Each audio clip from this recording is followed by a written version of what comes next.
Hello friends, slate chalk and টকের আজকের নিবেদন একটি ভূতের গল্প, কবরের অন্ধকার থেকে। মূল গল্প H.E. হাওয়ার্ডের লেখা এবং অনুবাদ করেছেন শৈবাল চক্রবর্তী। স্টিভ ব্রিল ভূত প্রেত কি দৈত্য দানতে বিশ্বাস করত না। তার প্রতিবেশী বুড়ো জুয়ান লোপেজ কিন্তু ভূত মানত। কিন্তু একজনের দৃঢ় বিশ্বাস আর একজনের অবিশ্বাস, দুইয়ের কোনোটাই তাদের সেই শয়তানের গ্রাস থেকে রক্ষা করতে পারেনি।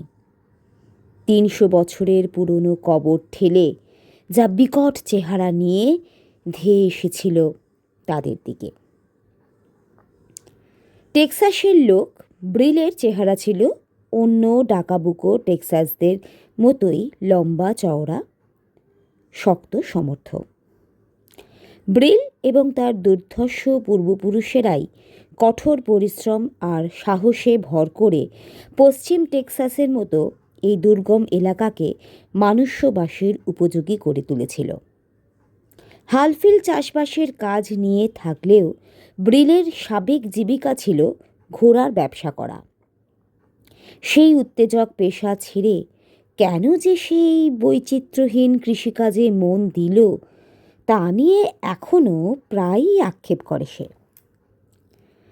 আক্ষেপ করার কারণ, ইদানিং চাষের কাজে সুবিধে করতে পারছে না সে খুব। যেমন এবছরের কথা, শীতকালে ভালোই বৃষ্টি হয়েছিল, শস্যে মাঠ গিয়েছিল ভরে, কিন্তু ঈশ্বর বিরূপ, ফসল পাকবার সময় হঠাৎ এক তুষার ঝড়ে নষ্ট হয়ে গিয়েছিল সব।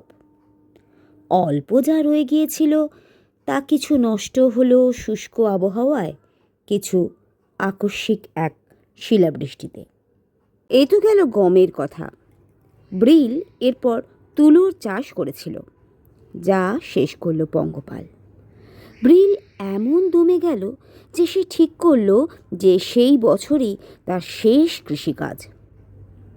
ভাগ্যিস জমিটা তার নিজস্ব নয়, তাহলে বাধ্য হয়ে তাকে চাষবাসই করে যেতে হতো। জমিটা ইজারা নিয়েছিল। চাষের হাল দেখে সে লিজের মেয়াদ আর না বাড়ানোর সিদ্ধান্ত করল। 5-7 ভাবনা নিয়ে ব্রিল এখন বসেছিল তার বাড়ির সামনের খোলা চত্বরে। বুড়ো লোপেজ তার বাড়ির দিকেই এগিয়ে আসছে। লোপেজের অবস্থা ভালো নয়। চাষবাস করে কষ্টে সৃষ্টে সে দিন গুজরান করে। তার আস্থানা মাঠ পেরিয়ে পূর্ব দিকে কালো মেঘের মতো যে পাহাড়, তারই একধারে। কাঁটাতারের বেড়া পেরিয়ে লোপেজ এখন জমির সীমানায় ঢুকে খোঁড়াখুড়ির কাজ শুরু করেছে। ব্রিল উঠে দাঁড়ালো। বাড়ির সামনের ঢালু জমিটা পেরিয়ে বেড়ার ধারে গিয়ে হাঁক দিল, ও বুড়ো কর্তা। লোপেজ ঘুরে দাঁড়ালো। ব্রিল তার কাছে এসে বলল, নিছক কৌতূহলের বসেই তোমায় একটা কথা জিজ্ঞেস করছি। তুমি দূরের ওই পাহাড়টার কাছে রোজ যাও কেন বলো দেখি? কই না তো, সংক্ষেপে জবাব দিল বুড়ো লোপেজ। মিথ্যে কথা, প্রায় তো দেখি ওদিকে যাচ্ছ। ব্যাপারটা কি? পাহাড়ের তলায় গুপ্তধন কিছু পোঁতা আছে নাকি? জায়গাটা ভালো নয়, বিড়বিড় করে লোপেজ শুধু এই কটি কথাই বললে। তার মানে ভূত প্রেত? ব্রিল জানত যে লোপেজের মতো গেও মেক্সিকানরা ভূতে বিশ্বাস করে। ব্রিল আরও জানত যে মেক্সিকোর এই দক্ষিণ পশ্চিম দিকে যত ঢিপি আর পাহাড় আছে তার প্রায় সব কটার নিচে পোতা আছে অসংখ্য টেক্সান ও রেড ইন্ডিয়ান যোদ্ধা ও দলপতির কঙ্কাল। যা মাটির নিচে চাপা দেওয়া হয়েছে তা নিয়ে আমাদের মাথা ঘামানোটার দরকার কি? নিজের মনে বলে লোপেজ। তাতে বিপদ ঘটতে পারে, অত কৌতূহল ভালো নয়।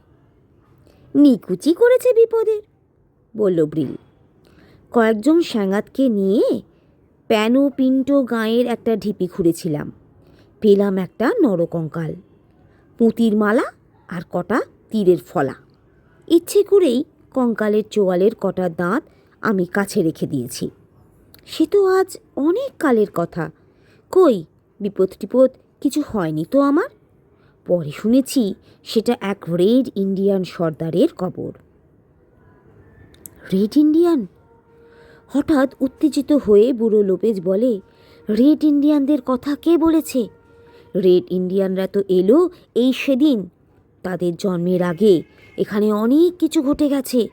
আমার 14 পুরুষের বাস এই জায়গায়। বাপ ঠাকুরদার মুখে আমরা এই তল্লাটের এমন এমন সব গল্প শুনেছি যা মনে করলে এখনো গায়ে কাঁটা দেয়। বলেছ ঠিক, মাথা দুলিয়ে বলে ব্রিল। বসতি এখানে স্প্যানিশরাই প্রথম শুরু করে। হারমান্ডো দা এমট্রাভা ঠিক কতকাল আগে এই অঞ্চলে অভিযান চালিয়েছিলেন তা অবশ্য জানি না। 1545 সাল, জবাব দিল লোপেজ। ঠিক যেইখানটিতে তুমি দাঁড়িয়ে সেইখানটিতে তাঁবু ফেলেছিল ওরা। তুমি জানলে কি করে? আমার এক পূর্বপুরুষ দা এমট্রাভার দলে ছিল। পোরদিরির লোপেজ তার নাম। সে তার বাপকে এই অভিযানের গল্প বলে, সে আবার তার ছেলেকে। এভাবে বংশ পরম্পরায় কাহিনীটা আমার কানে এসে পৌঁছায়। তুমি যে এমন খানদানি বংশের ছেলে তা তো জানতাম না। কিছুটা বিস্ময়, কিছু প্রশংসার সঙ্গে বলে ব্রিল। কে জানে, দ্য এন্ট্রান্স তার লুট করা সোনার তাল এখানে কোন ঢিপির তলায় পুঁতে রেখে গেছে কিনা। একটা চোখ ছোট করে লোপেজের দিকে তাকিয়ে বলে ব্রিল, হয়তো তুমি জানলেও জানতে পারো। সোনাদানা কিছুই ছিল না, ঘর ঘরে গলায় জবাব দেয় লোপেজ। দ্য এমট্রাভার লোকেরা তাদের গাদা বন্দুকগুলো শুধু পুঁথে রেখে গেছিল মাটিতে। দ্য এমট্রাভা এদেশ ছেড়ে চলে যাওয়ার অনেক পরে সান্টা ফের কাছে অন্য এক লুটেরার দল একটা ট্রেনের ওপর চড়াও হয়ে প্রচুর সোনা দানা হাতায়। সেই সোনা তারা মাটিতে পুঁতে রেখেছিল। লোপেজ কেশে গলা পরিষ্কার করে, তাও এখন আর নেই। গ্রিঙ্গো বলে তার আর এক ধূর্ত তা খুঁজে বের করে চম্পট দিয়েছে। ব্রিল অন্যমনস্কভাবে মাথা নাড়ায়। সে খুব ভালোভাবেই জানে যে গোটা উত্তর আমেরিকার মধ্যে এই দক্ষিণ পশ্চিম এলাকায় সোনা নিয়ে যত খোঁড়াখুড়ি হয়েছে এমন আর কোথাও হয়নি। অনেক কাল আগে যখন পৃথিবীর তামাম ফারের ব্যবসা একচেটিয়া নিয়ন্ত্রণ করত স্পেন এবং তাবৎ সোনারূপার খনিও ছিল সেই মুলুকে, সেই সময় থেকে তাদের সম্পদের বেশ মোটা অংশ লুটেরা ডাকাতদের হাত দিয়ে পাচার হয়ে চলে যায় টেক্সাস এবং নিউ মেক্সিকোর পাহাড়ি এলাকায়। ব্রিলের বিশ্বাস সেই লুটের মালের এখনও কিছু ছড়িয়ে ছিটিয়ে রয়েছে এখানে সেখানে। একবার তার সুলুক সন্ধান জানতে পারলেই তার মতো ডাকাবুকো জোয়ানের পক্ষে তা হাতাতে অসুবিধে হবে না। যাই বলো তুমি লোপেজ, ভাবনা বন্ধ রেখে এখন বুড়োর গা ঘেঁষে দাঁড়িয়ে বলছে ব্রিল। আমি বিশ্বাস করি গুপ্তধন এখানেই আছে, ওই ঢিপিটার তলায়। একদিন শাবল গাঁইতি নিয়ে ওই ঢিপি আমি খুঁড়বই, তাতে যা হওয়ার হবে। না, আর্তনাদ করে উঠল লোপেজ সঙ্গে সঙ্গে। 2 হাত তুলে যেন তখনই বাধা দিতে চাইল দুঃসাহসী টেক্সানকে। খবরদার, এমন কাজও করো না, ওটা অভিশপ্ত ঢিপি। আমার ঠাকুরদাদা আমায় বলেছিলেন। কি বলেছিলেন তোমায়? তা তো বলতে পারবো না, মরে গেলেও না। ঘন ঘন মাথা নাড়ে লোপেজ। শপথ করেছিলাম কাউকে বলবো না। শুধু একটা কথা মনে রেখো, ও ঢিপির বুকে গাইতি মারাও যা, আর তোমার নিজের গলায় ছুরি বসানোও তা। কিন্তু কেন? ব্রিল ভুরু কুঁচকায়। এমন কি রহস্য রয়েছে ওখানে? আর এত গোপনীয়তাই বা কিসের? বলতে পারবো না, দৃঢ় কণ্ঠে বলে জুয়ান লোপেজ। পবিত্র যজ্ঞের মূর্তির সামনে দাঁড়িয়ে শপথ করেছিলাম আমি, ও সম্পর্কে একটি কথাও মুখ দিয়ে বেরোবে না আমার। তালা চাবি লাগানো 2 ঠোঁটে, ব্যাস, এ থেকেই বুঝে নাও। বেশ তো, চাপা বিদ্রুপের সঙ্গে সঙ্গে বলে ব্রিল। মুখে বলতে যখন এত বাধা, তখন লিখেই জানাও বরং, লিখতে তো আর কোনো মানা নেই। চক্ষু বিস্ফারিত করে লোপেজ তাকালো ব্রিলের দিকে। ছোকরা যে মরিয়া হয়ে উঠেছে গুপ্তধনের লোভে, তা আর বুঝতে বাকি রইল না তার। বেশ, তাই দেব, লিখেই জানাবো তোমায় ঢিপিটা খুঁটলে বাঁধাটা কোথায়। যখন আমি নেহাত বাচ্চা, বুড়ো পাদ্রীমশাই আমার হাত ধরে লিখতে শিখিয়েছিলেন, তখন যতটুকু বিদ্যে আমার সেই মতো লিখে দেব, তবে একটা শর্তে, সেই লেখার কথা তুমি ঘূর্ণাক্ষরেও কাউকে জানাবে না, আর পড়া শেষ হবার সঙ্গে সঙ্গে আগুনে পুড়িয়ে ফেলবে কাগজটা। নিশ্চয়ই, তার বলতে ঝটপট জবাব ব্রিলের। বেশ, বাড়ি গিয়েই লিখতে বসবো। কাল কাজে বেরুবার সময় দিয়ে যাব তোমার হাতে।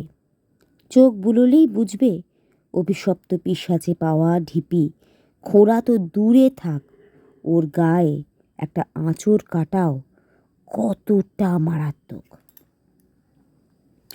এই পর্যন্ত বলে বুড়ো লোপেজ তার বাড়ির পথ ধরল। ব্রিলের মুখে আর খুশি ধরে না তখন। দাঁত বার করে হাসতে লাগলো অপসৃয়মান লোপেজের দিকে তাকিয়ে। তারপর এগালো নিজের ডেরার দিকে। চলতে চলতে একবার তাকালো সেই ঢিপিটার দিকে। বুড়ো লোপেজ যাই বলুক না কেন, এই ঢিপি নিশ্চয়ই রেড ইন্ডিয়ানদের। দেবতাকে অর্ঘ্য দেবার জন্যে হয়তো বানিয়েছিল, ভাবল ব্রিল। লোপেজকে তখনও দেখা যাচ্ছে। ঢালু উপত্যকাটা, যার চারিপাশে গাছের সারি, ব্রিলের জমি আর লোপেজের কুটির, তা পেরিয়ে এখন হেঁটে যাচ্ছে লোপেজ। পাহাড়ের আড়ালে মূর্তিটা অদৃশ্য হয়ে যাওয়ার সঙ্গে সঙ্গে একটা মতলব এলো ব্রিলের মাথায়। চাষ জমির কাজ বরাবর গিয়ে আগে সে হাতে নিল তার গাঁইতি আর শাবল। সূর্য তখনও অস্ত যায়নি।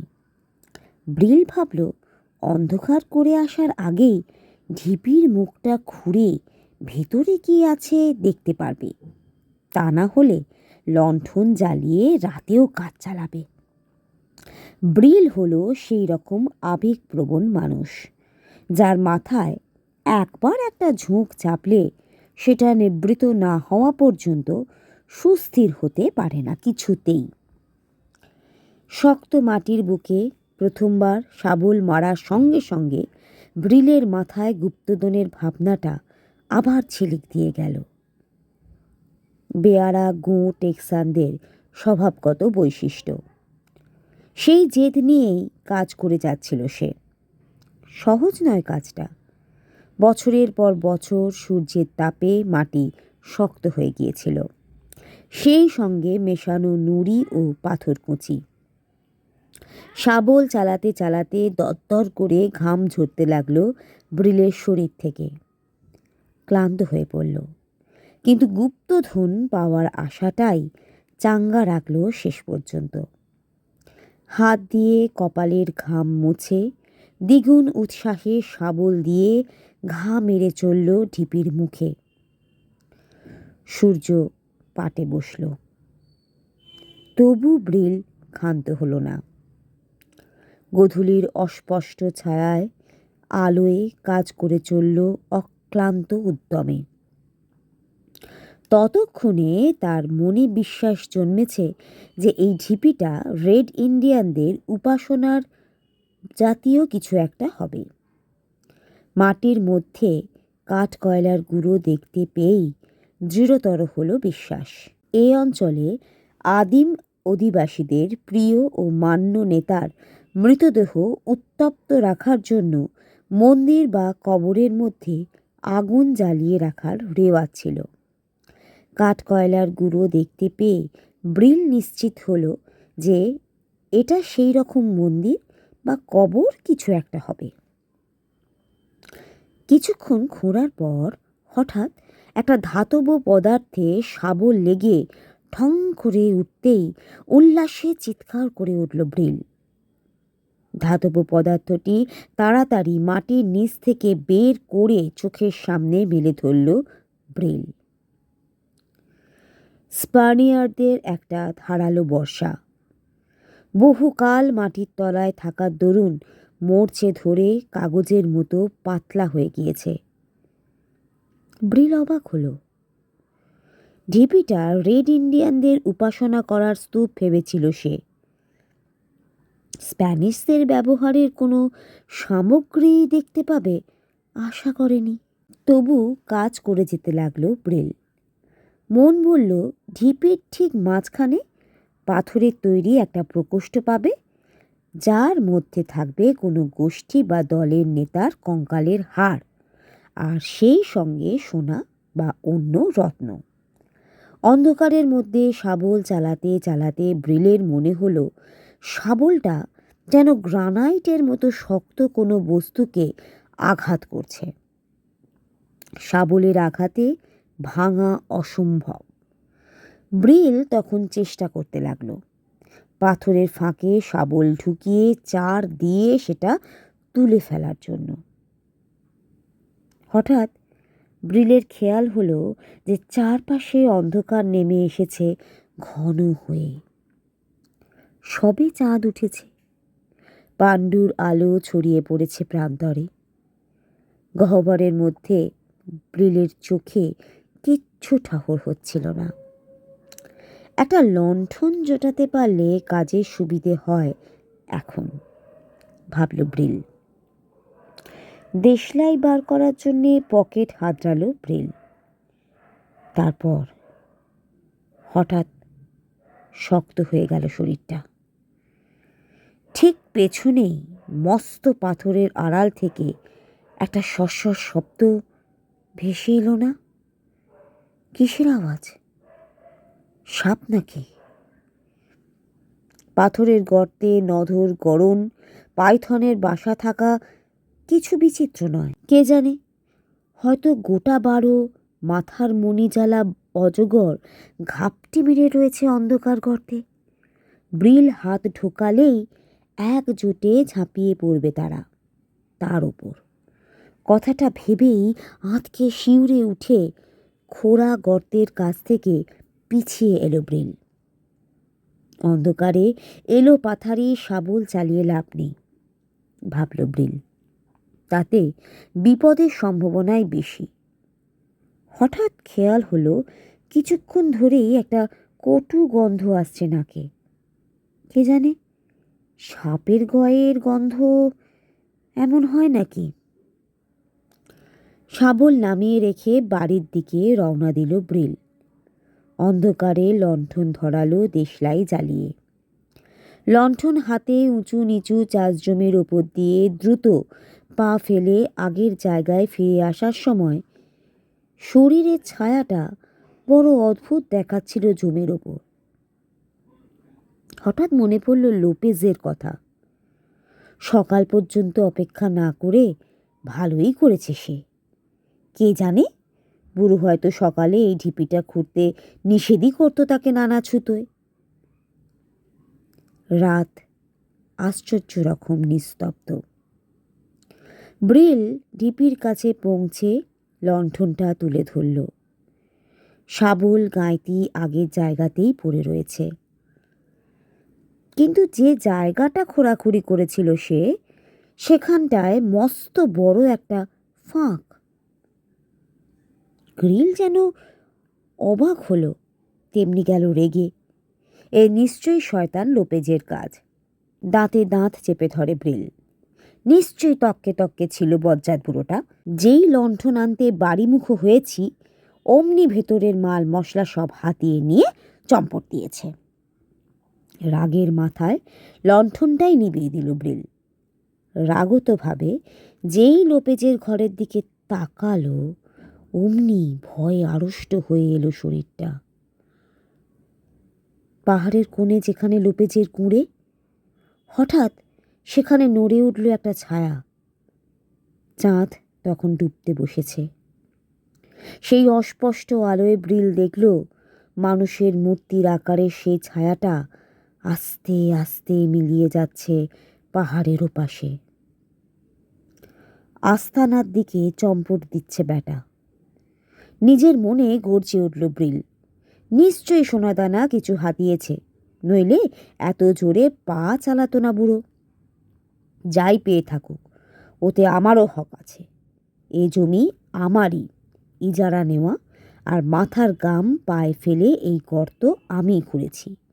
বলে কি না অভিশপ্ত ঢিপি। ও চেয়েছিল যে আমি যেন এই নিয়ে মাথা না ঘামাই, যাতে গুপ্তধনের সবটুকু একাই দখল করতে পারেও। ভাবতে ভাবতে ব্রিল গাছ পাহাড় ঘেরা সেই অন্ধকার উপত্যকার দিকে এগিয়ে গেল। নিশুতি রাতের গা ছমছমানো আতঙ্কে ব্রিলের মতো সাহসী লোকেরও বুক কেঁপে উঠল। ব্রিলের আফসোস হতে লাগলো লণ্ঠনটা নিভিয়ে দেবার জন্য।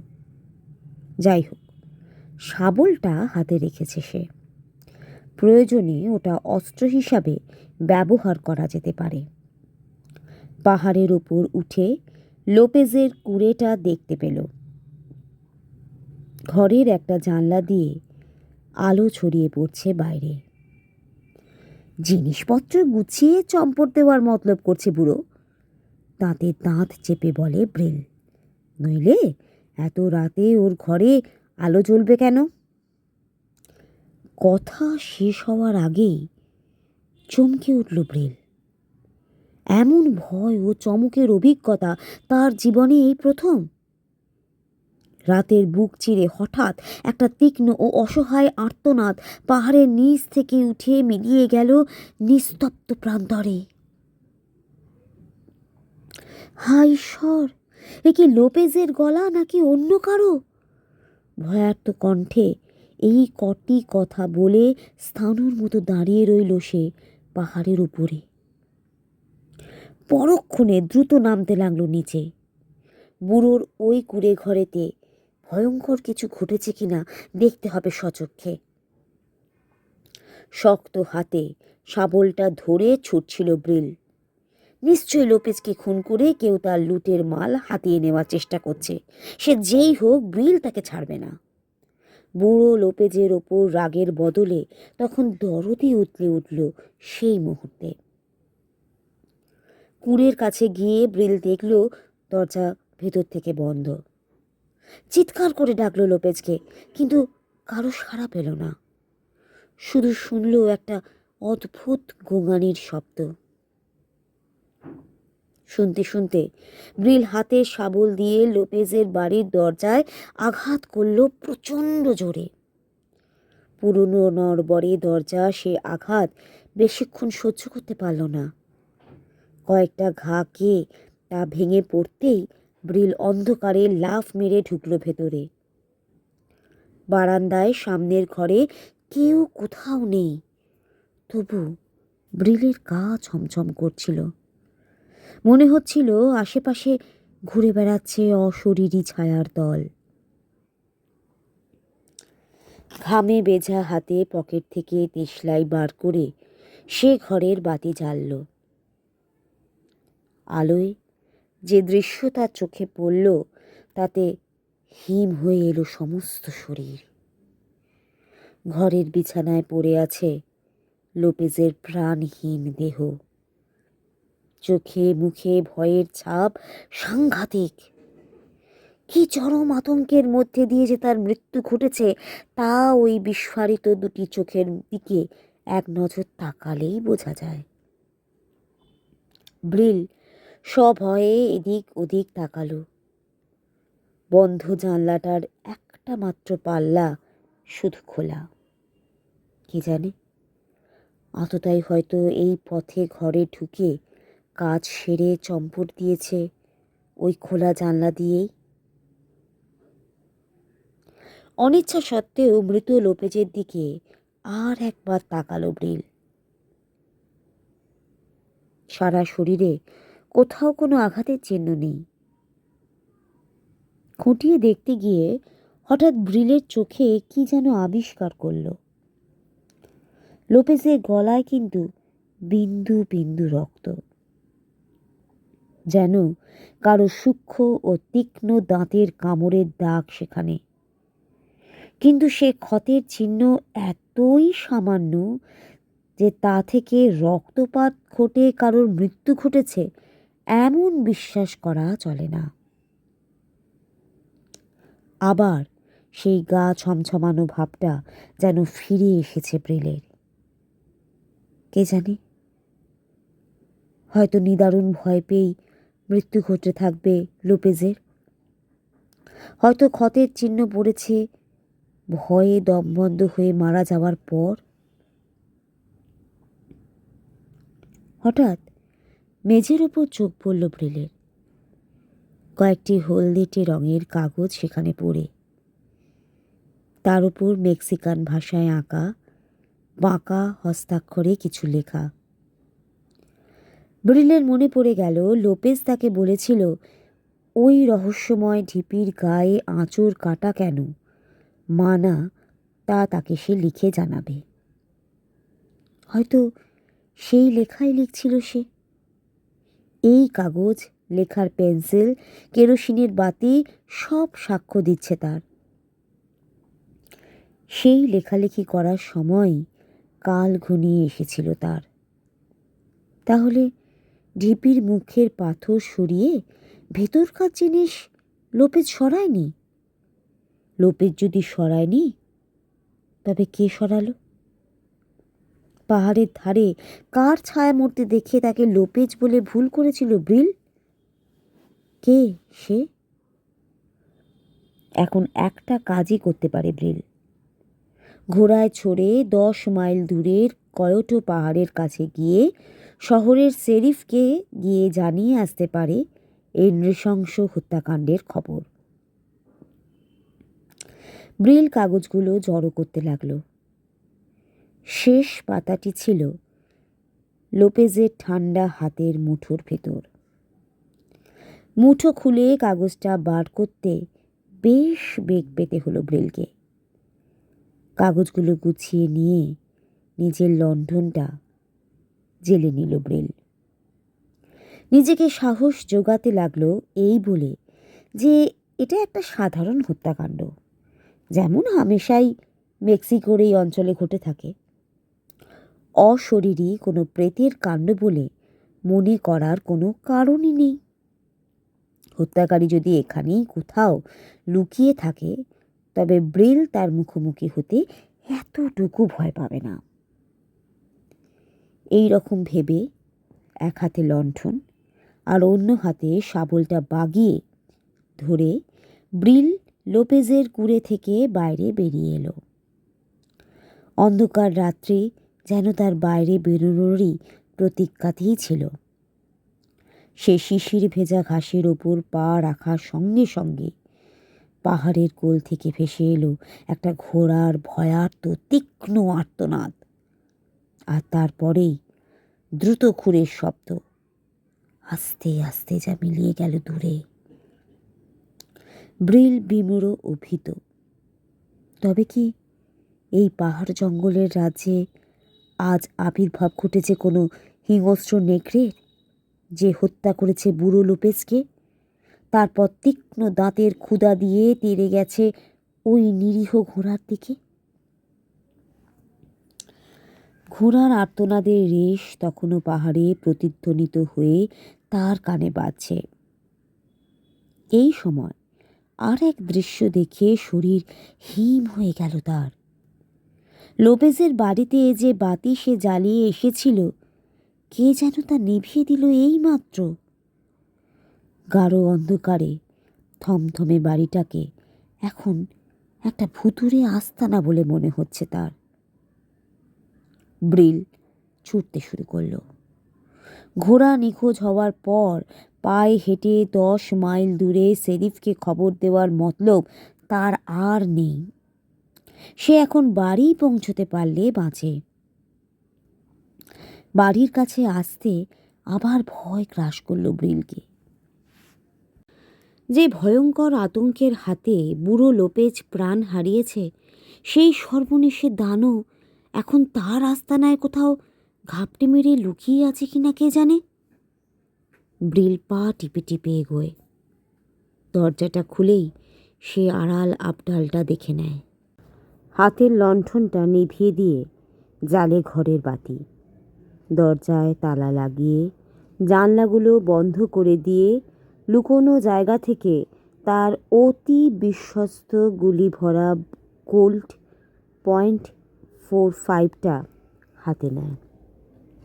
সাবধানের মান নেই। কে জানে, লোপেজের খুনি হয়তো চায় না তার কীর্তির কোনো সাক্ষী থাকুক।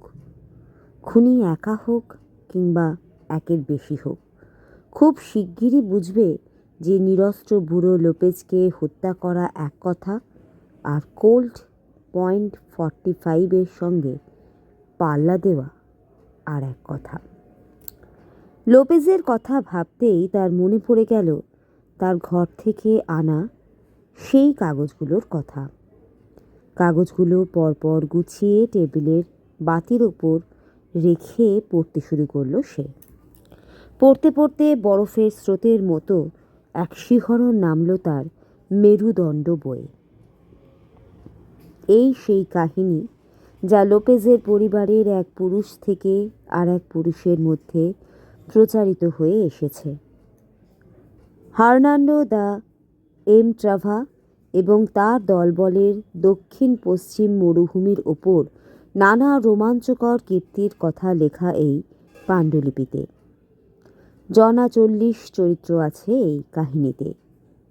প্রধান পুরুষ ক্যাপ্টেন দা এমট্রাভা ছাড়া এখানে আছে এক পাদ্রী, এক রহস্যময় সন্ত যাকে ক্যারিবিয়ান সাগরের এক জনপ্রাণীহীন জাহাজ থেকে উদ্ধার করে দা এমট্রাভা। এই জাহাজে দা ভালভেজ ছাড়া আর সব যাত্রী মারা গিয়েছিল প্লেগে। দা এমট্রাভা তাকে সেই জাহাজ থেকে উদ্ধার করার পর তার আর সব অভিযানে দা ভালভেজা হয় তার অভিন্ন সঙ্গী। প্রায় 300 বছরের ইতিহাস লিখে গিয়েছে লোপেজ তার অশুদ্ধ ভাষায়, অস্পষ্ট হস্তাক্ষরে। বড় বিচিত্র আর রোমাঞ্চে ভরা এই অভিযানের ইতিহাস। কত বিপদই না এসেছে তাদের সামনে। বন্যা, জলকষ্ট, মরুভূমির দাহ, উত্তপ্ত বালির ঝড় এবং রেড ইন্ডিয়ানদের ধারালো বর্ষা। এই সব বিপদের বাড়া আর এক বিপদ ছিল যার ভয় তারা সবাই আতঙ্কিত ছিল। দুর্গম পথে এই অভিযাত্রী দলের মধ্যে একটি একটি করে লোক কোনো এক অজানা কারণে ঢলে পড়ছিল মৃত্যুর কোলে। কেউ জানতো না এতগুলি মৃত্যুর পেছনে হত্যাকারীকে। দিনে দিনে আতঙ্ক এমনভাবে ছড়িয়ে পড়ছিল যে তখন আর কেউ কাউকে বিশ্বাস করত না। সবাই জানতো যে তাদের দলের মধ্যে রয়েছে এক রক্তলোভী নিশাচর। রাত গভীর হলেই সে মানুষের তাজা রক্তের তেষ্টায় উন্মাদ হয়ে ওঠে।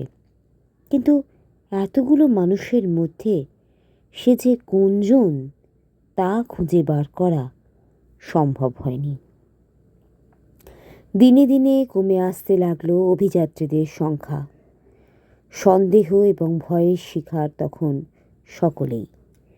মুষ্টিমেয় যে কয়জন তখনও বেঁচে এবং দুর্গম অরণ্য মরু পেরিয়ে এগিয়ে যেতে চাইছে গন্তব্যের দিকে, আতঙ্কে অস্থির তারাও।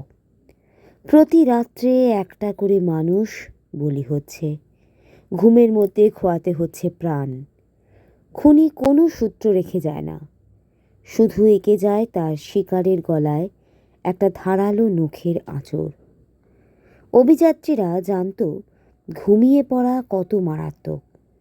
দিনভর পথ চললেও রাতে তারা জেগে থাকতে চাইতো প্রাণের দায়ে, কিন্তু একসময় ক্লান্ত হয়ে যখন ঢলে পড়তো ঘুমের কোলে, তখন জানতো না মৃত্যুর নিঃশব্দে এসে দাঁড়িয়েছে তার শিয়রে।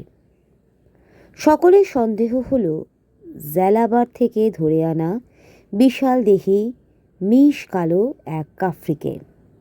শেকল দিয়ে বেঁধে ফেলা হলো তাকে ক্যাপ্টেনের নির্দেশে। কিন্তু পরদিন তরুণ জোয়ান জাভিলা মারা গেল আরও অনেকের মতো, আর তারপর দিন সেই পাদ্রী। কিন্তু সজাগ পাদ্রী তার মৃত্যুদূতের সঙ্গে মরণপণ লড়াই করেছিল এবং শেষ নিঃশ্বাস ত্যাগ করার আগে দ্য এমট্রাভাকে বলে গিয়েছিল খুনির নাম। উত্তেজনায় সমস্ত শরীর টান টান করে ব্রিল এখন কাহিনীর সেই শেষাংশ পড়েছে। এখন দ্য এমট্রাভার আর বুঝতে বাকি রইল না যে পাদ্রী যা বলছে তাই ঠিক, অর্থাৎ ডল সান্টিয়াগো দ্য ভালভেজি সেই ভ্যাম্পায়ার জীবন্ত মানুষের রক্ত পান করার জন্য যে বেঁচে থাকে। সঙ্গে সঙ্গে দ্য এমট্রাভার মনে হলো যে যে জাহাজ থেকে সান্টিয়াগোকে উদ্ধার করা হয়েছিল সেই জাহাজের বাকি সব আরোহীর কেউ প্লেগে মারা যায়নি। তারা সকলেই হয়েছিল ডন সান্টিয়াগোর ক্ষুধার শিকার। এখন দ্য এমট্রাভা সেই কাফ্রি পালোয়ান এবং 4 জন সৈন্যকে নিয়ে ডনি সান্টিয়াগোর খোঁজে বেরোলো। জঙ্গলের ভেতর এক ঝোপের আড়ালে তারা তাকে খুঁজে পেল। রক্তপানে তৃপ্ত সে তখন গভীর ঘুমে আচ্ছন্ন। সেই বিশাল ভ্যাম্পায়ারের বিকট মূর্তি দেখে এমন শিউরে উঠল সবাই যে তার বিরুদ্ধে কী ব্যবস্থা নেওয়া যায় তা চট করে কারো মাথায় এলো না। প্রথমে ঠিক করা হলো যে কাফ্রি ক্যাবালেরও একটা বর্শা দিয়ে তার হৃৎপিণ্ড বিদ্ধ করবে আর তরোয়াল দিয়ে ছিন্ন করবে মুন্ড। তারপর মৃতের আত্মার সদ্গতি কামনা করে মন্ত্র উচ্চারণ করে কবরস্থ করা হবে তাকে। কেননা ভ্যাম্পায়ার যে মানুষের বেশ ধরে থাকে সে মৃত বহুকাল আগেই। এখন সেই রক্ত পায়া জীব এবং তার লোভকে ধুলোর সাথে মিশিয়ে দেওয়া বড় সহজ নয়। কেননা ভ্যাম্পায়ার যে মানুষের বেশ ধরে থাকে সে মৃত বহুকাল আগেই। এখন সেই রক্তপায়া জীব এবং তার লোভকে ধুলোর সঙ্গে মিশিয়ে দেওয়া বড় সহজ নয়। পাদ্রী আগেই মৃত, তাই মন্ত্রোচ্চারণ করার লোক পাওয়া গেল না। তখন তারা ডন সান্টিয়াগোকে তুলে ধরে রেড ইন্ডিয়ানদের একটা প্রাচীন কবরখানা খুঁড়ে শুয়ে দিল পাথরের প্রকোষ্ঠে। কবরের মুখটা মাটি আর পাথর দিয়ে চাপা দেওয়ার কাজ শেষ করতেই সেই আতঙ্কিত কালো রাতের শেষে ভোরের পাখিটি ডেকে উঠল। এটা একটা অভিশপ্ত এলাকা, লোপেজ লিখছে। আমি কখনোই এখানে আসতে চাইনি।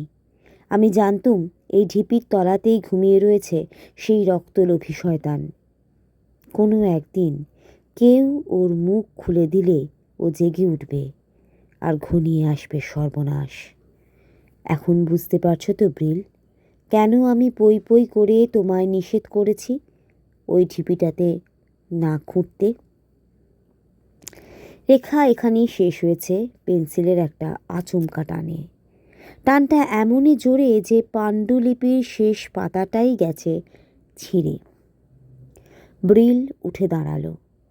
তার মুখ রক্তশূন্য, বুকের মধ্যে হৃৎপিণ্ড যেন ধরফর করছে। শুকনো জিভ দিয়ে ঠোঁট দুটো চেটে নিয়ে সে বলল, সেই জন্যই ওই বর্ষাটা ওখানে ছিল।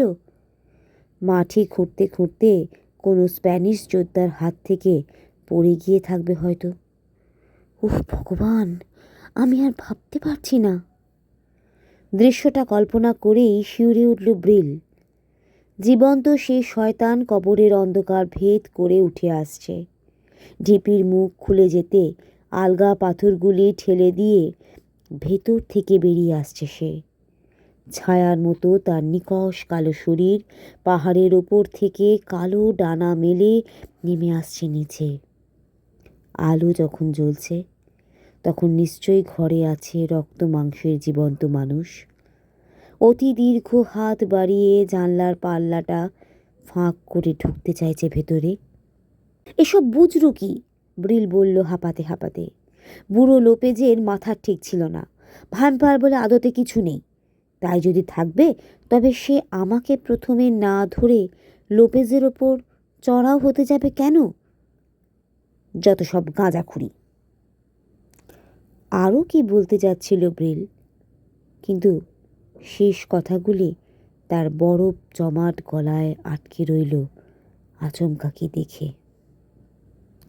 জানলায় একটা মুখ, দুটি চোখের নিথর দৃষ্টি তার মুখের উপর নিবদ্ধ। তীক্ষ্ণ ছুরির মতো সে দৃষ্টি যেন ব্রিলের অন্তরাত্মায় গিয়ে বিদ্ধ হলো। গলা ছিঁড়ে একটা আর্তনাদ বেরিয়ে এলো তার, আর সঙ্গে সঙ্গে অদৃশ্য হয়ে গেল সেই বীভৎস মুখটি। আস্তে আস্তে দরজা আওয়াজ করে খুলে যেতে লাগলো। ঘরের দেওয়ালে ব্রিল ভয়ে দাঁড়িয়ে, রিভলভার শুদ্ধ হাত তার ঠক ঠক করে কাঁপছে। দরজা ভেদ করে গুলি করার চিন্তা তার মাথায় আসেনি। ব্রিলের মাথায় তখন একটাই চিন্তা, ওই পুরনো কাঠের দরজা কতক্ষণ ঠেকিয়ে রাখবে ওই দূতকে, যে মৃত্যুর পরোয়ানা নিয়ে হাজির হয়েছে এই রাতে তার কাছে। দরজার পাল্লা সশব্দে ভেঙে পড়ে গেল। ব্রিল চিৎকারও করতে পারল না। ভয় তার জিভটা বরফের মতো অসাড় এখন। বিস্ফারিত দুই চোখ মেলে সে দেখছে মূর্তিমান বিভীষিকাকে।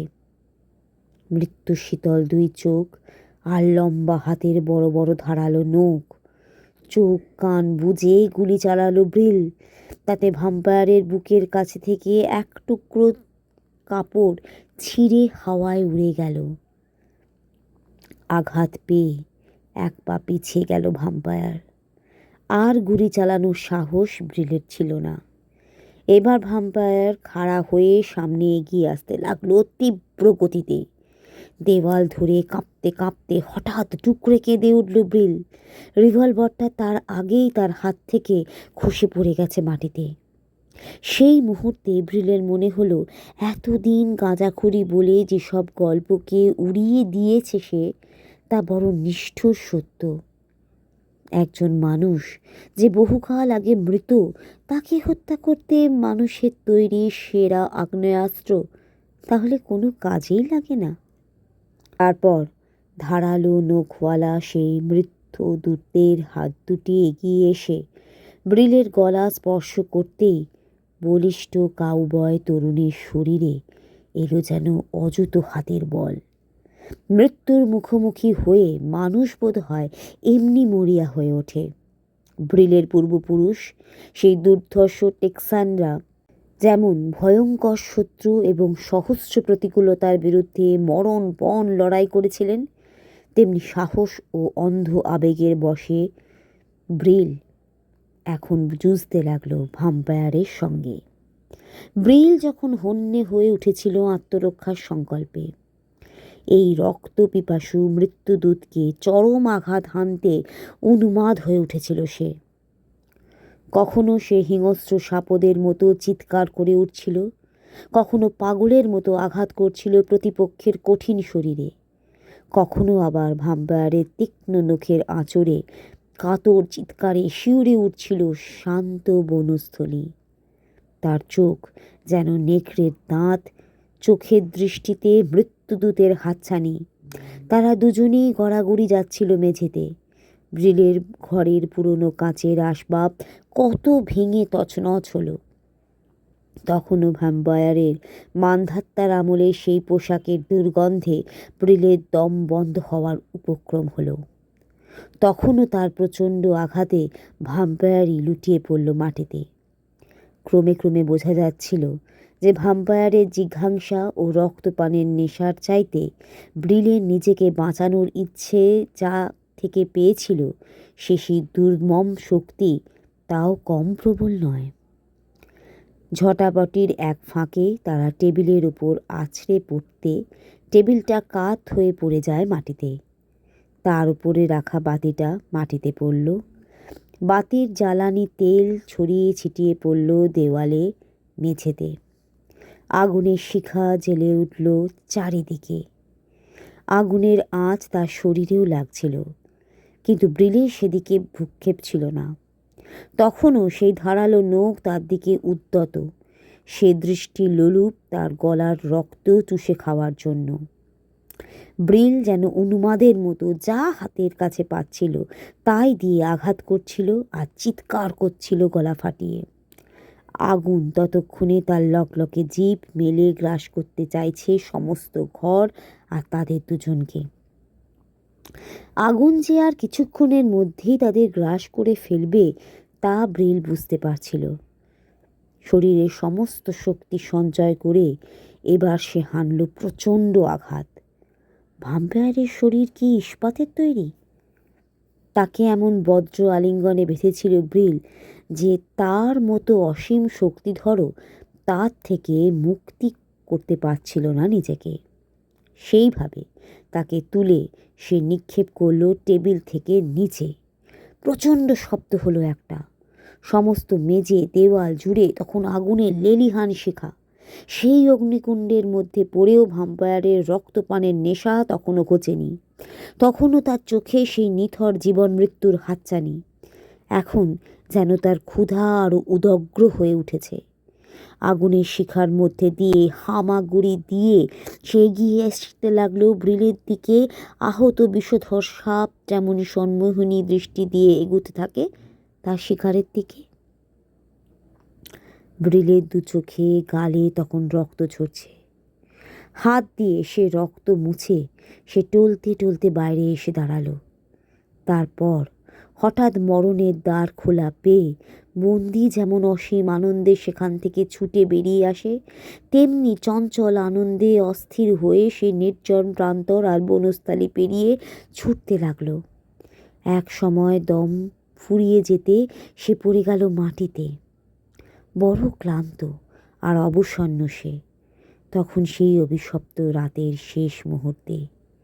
একটু পরে এই অন্ধকারের শেষ কালিমাটুকু মুছে যাবে। জেগে উঠবে ভোরের পাখি। মাটিতে শুয়েই মাথা তুলে একবার সে তাকালো দূরে তার বসত বাড়ির দিকে। প্রকাণ্ড একটা অগ্নিকুণ্ড এখন সেটা। বড় নিশ্চিন্ত আরামে চোখ বুঝল ব্রিল। ডন সান্টিয়াগো দা ভালভেজের সমস্ত হাড়গুলি পুড়ে ছাই না হওয়া পর্যন্ত এই আগুন জ্বলতেই থাকবে, জ্বলতেই থাকবে।